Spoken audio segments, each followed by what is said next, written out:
आप देख रहे हैं मेट्रो मुंबई। आज हर कोई महिलाओं के अधिकार के लिए लड़ रहा है, लेकिन पुरुषों के आत्मसम्मान, उनकी इज्जत, उनके बारे में क्या? तो आज के इस धारावाहिक में हम बात करेंगे कि सेक्शन 498A वो महिलाओं के लिए सहारा है या हथियार। ऐसे ही कुछ दिनों पहले ट्विटर पर एक ट्वीट बहुत वायरल हुआ, जिसमें एक महिला ने आरोप लगाया कि उनके पति ने उसके बच्चे को किडनैप कर लिया है और उस महिला ने अपने ही पति को किडनैपर, मर्डरर न जाने कितनी संज्ञाएं दी। लेकिन वो पुरुष कोई मर्डरर नहीं है, उस बच्चे का पिता है जो 5 साल से कोर्ट के चक्कर काट रहा है ताकि अपने बच्चे का वो चेहरा देख सके। वो महिला केवल अपने पति को झूठे केस में फंसाने की कोशिश कर रही है, इसलिए उस पर वो इतने सारे झूठे इल्जाम लगा रही है।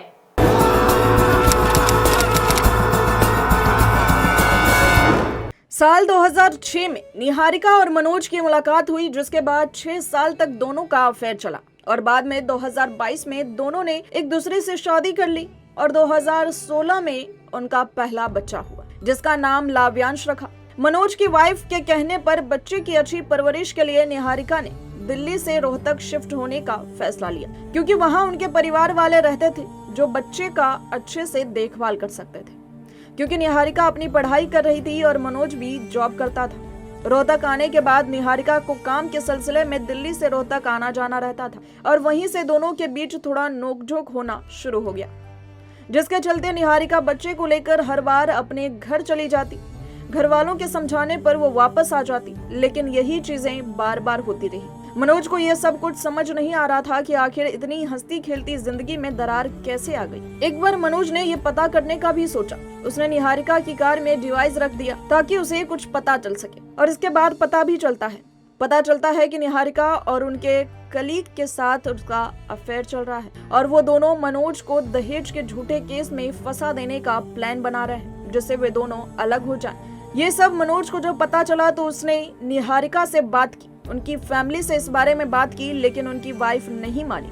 उनका कहना है कि निहारिका को मनोज के साथ नहीं रहना और निहारिका बच्चे को लेकर अपने परिवार वालों के साथ रहने लगी। मनोज कोर्ट के चक्कर काटते रहता ताकि उसे अपने बच्चे से मिलने का मौका मिले, लेकिन वहां से भी उन्हें जल्दी कोई मदद नहीं मिली। जब भी मनोज अपने बच्चे लाव्यांश से मिलते तो मनोज से कहता कि उसे उसके पापा के साथ रहना है और उसके दादा दादी के घर नहीं जाना।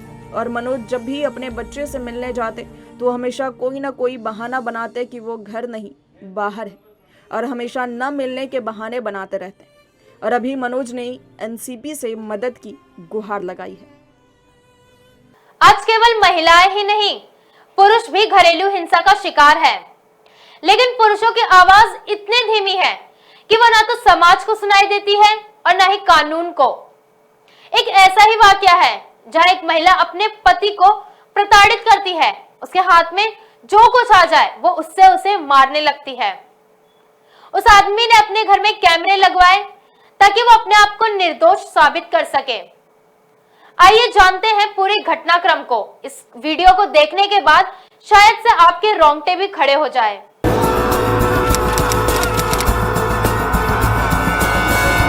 ये घटना है राजस्थान के अलवर जिले की, जहां एक महिला अपने पति को टॉर्चर करती है। घरेलू हिंसा का शिकार हुआ व्यक्ति अजित सिंह यादव सरकारी स्कूल का प्रिंसिपल है। प्रिंसिपल ने हरियाणा के सोनीपत निवासी सुमन से लव मैरिज की थी। उसके बाद कुछ दिन तक तो जिंदगी सही चली, लेकिन धीरे धीरे पत्नी के पति पर अत्याचार बढ़ने लगे। महिला के हाथ में जो कुछ आ जाए वो उससे ही पति को मारने लगती, चाहे वो बैट हो या फिर तवा। अजीत की वाइफ ने उसे परेशान कर दिया था, उसका जीना एकदम मुश्किल कर दिया था। घर में उसके कपड़े जला देती या फिर फाड़ देती। परेशान प्रिंसिपल पति ने सबूत इकट्ठा करने के लिए घर में सीसीटीवी कैमरा लगवाया। इस कैमरे में कैद हुई घटनाक्रम को देखकर आपके रोंगटे खड़े हो जाएंगे। प्रिंसिपल को उसकी पत्नी आए दिन पीट पीट कर घर से निकाल देती है। इतना ही नहीं, उसे मुकदमे में फंसाने की धमकी भी देती है। पीड़ित प्रिंसिपल पति ने अब कोर्ट से सुरक्षा की गुहार लगाई है। कोर्ट ने उसे सुरक्षा मुहैया कराने के आदेश दिए हैं। आपको बता दूं कि ये सब पत्नी इसलिए करती है क्योंकि उसे उसका मकान उसके नाम पर चाहिए था, लेकिन अजीत ये सब कुछ इसलिए सहता रहा क्योंकि उनका एक बेटा है और अपने बेटे की परवरिश के लिए वो ये सब कुछ। क्या इन मर्दों की तरह आपको भी लगता है कि हमारा कानून एक तरफा होता जा रहा है, जहां किसी मर्द को बिना किसी जुर्म के सालों तक कोर्ट के चक्कर काटने पड़ते हैं? एक ऐसी ही घटना है हरियाणा की, जहां अमन का कहना है कि अगर आज पेड़, पक्षी, पहाड़ों और साथ ही महिलाओं के लिए अलग से कानून है, तो क्या पुरुषों के लिए नहीं होने चाहिए? अगर ऐसे ही चलता रहा तो पुरुषों को झूठे केस में फंसाते रहेंगे।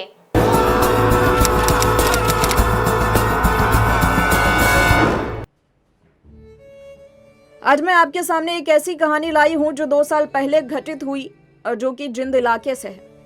अमन नामक व्यक्ति की एक दबी सी आवाज है।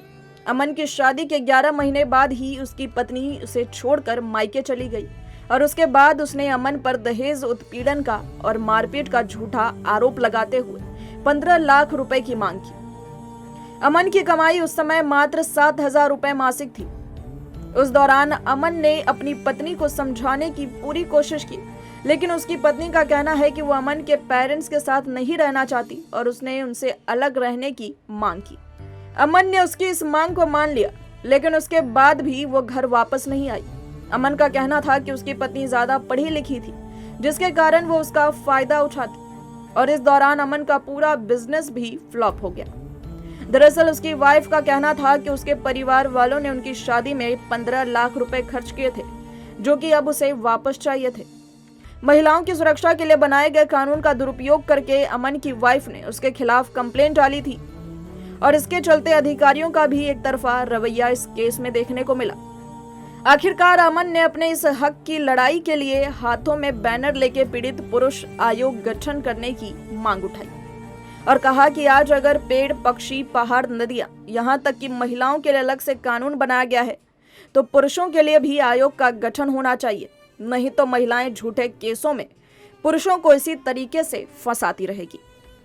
अमन की तरह पंकज, जिनका कहना है कि अगर एक लड़की ने कह दिया कि इसने गलत किया है तो वो सही है, लेकिन पुरुष की कोई नहीं सुनता। उनकी सरकार से यही मांग है कि उनके लिए भी कानून बनाया जाए, क्योंकि एक झूठे से इल्जाम के कारण उनकी पूरी जिंदगी निकल जाती है उसे सुलझाने में।